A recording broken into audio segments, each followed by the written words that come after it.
From the High Definition Production Center of Troy University's Broadcast and Digital Network at Troy, Alabama's International University, this is Troy TrojanVision News. Hello and welcome to Troy TrojanVision News for April 18th, 2018. I'm Madison Neal. And I'm Seth Hawk. Thank you for joining us this evening. You often hear about random acts of kindness and their effects on people. However, here at Troy University, some of those kind acts will be rewarded through a new initiative to campus. Anna Kate Patterson shows us how. University is looking to recognize a Trojan who, through an act of kindness, displays what is considered to be Troy Trojan Heart. It's a challenge for all Trojans, faculty, staff, student, alumni, anyone in the Trojan family to nominate someone who has done a good deed or something very special, important to them, something that made an impact on them. The nominations will go through a committee selection process, and the winner will get to donate $1,000 to a nonprofit of their choice. And the inspiration for this first of its kind recognition at Troy University came from none other than the First Lady of Troy University. Miss Janice Hawkins is the founder, really, of this idea, and she brought together people from this campus to make it a reality. Ms. Hawkins, she wanted us to celebrate the Trojan community in a more real way. We take for granted how wonderful we are to each other and how safe and kind our students, faculty, and staff are, and this is a way to celebrate that. According to Livingston, it doesn't matter how big the act of kindness is, as long as it had a positive effect on someone's life. It could be small, it could be big, it could be you dropped your books and a stranger helped, get your books up, or someone said, I really liked your pair of shoes and it made your day, or it could be something much bigger, like you tried to organize a student group or a student activity and someone made that possible for you. Without them, it wouldn't have been possible. Anna Kate Patterson, Troy, TrojanVision News. And for information on how to submit a nomination for the Trojan Heart, you can email Livingston at livingstona@troy.edu. It's Earth Week at Troy University, and the Environmental Club is giving the Troy community some tips on making the Earth a cleaner place to live by encouraging people to recycle. Chelsea Law shows us how. The Earth Week festivities continued on Troy's campus Wednesday afternoon with the Environmental Club educating Troy students on the importance of recycling. Recycling is important because it helps reduce our carbon footprint, it helps conserve our resources, and helps promote sustainability. Really helps the economy as well, because with recycling centers you're going to have people working at those centers to help filter through all the stuff that is recyclable and what's not. So it's just a great way to help reduce our carbon footprint. Recycling can be as easy as putting your trash into the right bag, but you have to know which items are recyclable. What's recyclable in Troy is most papers, like regular white paper, and magazines, all cardboard, a lot of plastics, but not all plastics. You'll have to look at the numbers on the bottom with the triangles. So numbers 3 and 6 are not recyclable in Troy, so 1, 2, 4, and 5 are. For those who would like to try their hand at recycling, the university gives all of its students that stay on campus the opportunity. For those who don't stay on campus, the city has your back. The dorms provide most of the bags for the students, and they pick up and drop off to the recycling center that way. But if you live off campus like me, you can pick them up from City Hall or the Troy Library. There are 2 specific places in the city of Troy that you can take your recyclable trash. When you're done, you can drop off your bags there in the bins behind City Hall or the library. For a complete listing of what you can and cannot recycle, you can visit Troy Recycle Center's website at troyrecycle.com. Chelsea Law, Troy, TrojanVision News. The Environmental Club will be back on the quad tomorrow from 10 to 2 tie-dyeing shirts. A Troy University sorority lets students express their artistic side by doing some painting. And their artistic expression was fueled by cookies. Lydia Williams gives us a look at all the fun. On Tuesday night, students were able to express themselves on canvases at the event called Cookies and Canvases. It was hosted by the Mu Alpha chapter of Alpha Kappa Alpha here on campus, and basically we were looking for young ladies, but we actually had some young men to come out, and we painted and we ate snacks and we had a great time. Along with enjoying the snacks and cookies, students used a variety of colors and expressed their vision of beauty on canvases. Some students even did matching paintings. Well, I just ended up pledging a sorority, Delta Sigma Theta, and my best friend is a member of Alpha Kappa Alpha, so we decided to do some matching paintings, and hers is like the opposite of mine, so I just decided to make it right. One of the members of Alpha Kappa Alpha Sorority Incorporated came up with this event idea due to her passion for art.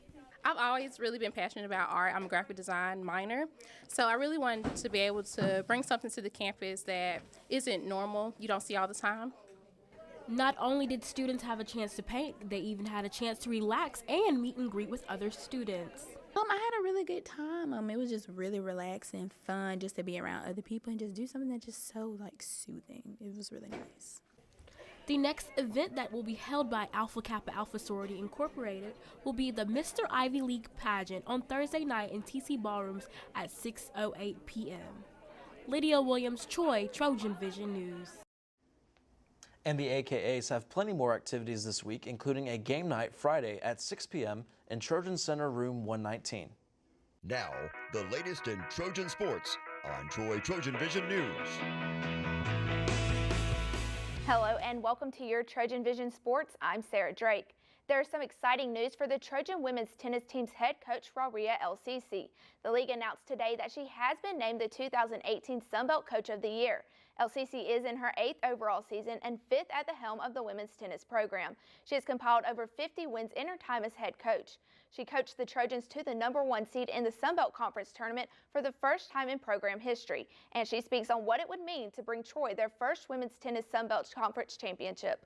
From my end as a coach, since I played for Troy and I've been in the Sunbelt since I used to be a player. And I know we even had good teams that were top 50 and we would be very close, but there was top 30 teams that would win the conference at that point. But that means a lot to me that we win it as a team, because that would be history for the program. The tournament will begin on Thursday and concludes on Sunday. And as the #1 seed, Troy earned a first-round bye and will face the winner of #8 Louisiana and #9 Georgia Southern on Friday at 8 a.m. in the quarterfinals. On the eve of postseason play for the men's tennis team, Pelayo Antuña has been announced as the Sunbelt Conference Freshman of the Year, which was announced by the league this morning. Antuña was the team leader in the regular season with 13 wins in singles play and an overall record of 13-11.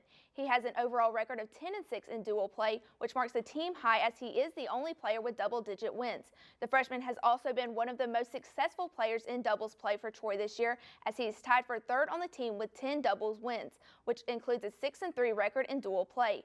Antuña and the team will be back in action this week as they have been slotted as the #4 seed for the Sunbelt Conference Championship, which will get underway at the Peachtree City Tennis Center on Friday. Swinging things over to the Diamond, where the Trojan Baseball team took a brief break from conference play last night, welcoming Alabama A&M to Riddle Pace Field. After dropping 2 games against Coastal Carolina over the weekend, the Trojan Baseball team found themselves back in the win column after defeating the Alabama A&M Bulldogs 10-2 Tuesday night at Riddle Pace Field. And head coach Mark Smart called it a solid win. It was a good win. Anytime you win, it's important. 10-2. It was a comfortable game. We were never really threatened in the game. We did enough offensively. We stole a few bases. We got some extra base hits. So it was a good, solid 10-2 win against a team that really didn't match up with us talent-wise. But you still have to go out and play well, and we did that tonight. Tuesday's win marks the team's 7th straight midweek game win. And Smart talks about how his team was able to respond in the right way after the tough weekend losses. We came out, we were very workmanlike today. Our preparation was good. We played a good game. We didn't play bad. We made no errors. We didn't walk a lot of people. We swung the bats well. So we erased those 2 days, that 2-game little skid we had. We're back on the winning side. Max Newton, who got the start for the Trojans, only allowed 2 runs on 5 hits and struck out 4 batters before the Trojan bullpen took over. And Smart says the Trojans pitched well against the Bulldogs. Max had the 1 bad inning, and then he got through the inning without much damage. Zach was great, 2 pitches for strike. Levi struck out the side. He was terrific in the 8th, and then Will Carnley hit the first guy, a little bit in character, but he struck out the side. So we struck out 11 in the game, so we pitched awfully well. The Trojans didn't play a midweek game last week. However, that did change this week as they hosted Alabama A&M on Tuesday. And now the team turns their focus to their second midweek game as they travel to face Alabama State. And Coach Smart talks about why the Trojans need to be prepared for the Hornets. The challenge that we'll have is I think they're going to be prepared to play us. We kind of embarrassed them in a game, and so they're going to want to get it even. So we'll have to be ready for that. We need to continue to play well on the road. We've played well on the road lately. We won our last 2 road series in the conference. The Trojans will be back at it again tonight, traveling to Montgomery to take on Alabama State. The Trojan Softball team returns to action tonight as it plays host to in-state foe South Alabama for the first game of a split 3-game series. Troy enters the midweek sitting 3rd in the conference following 2 huge series sweeps over Appalachian State and Coastal Carolina.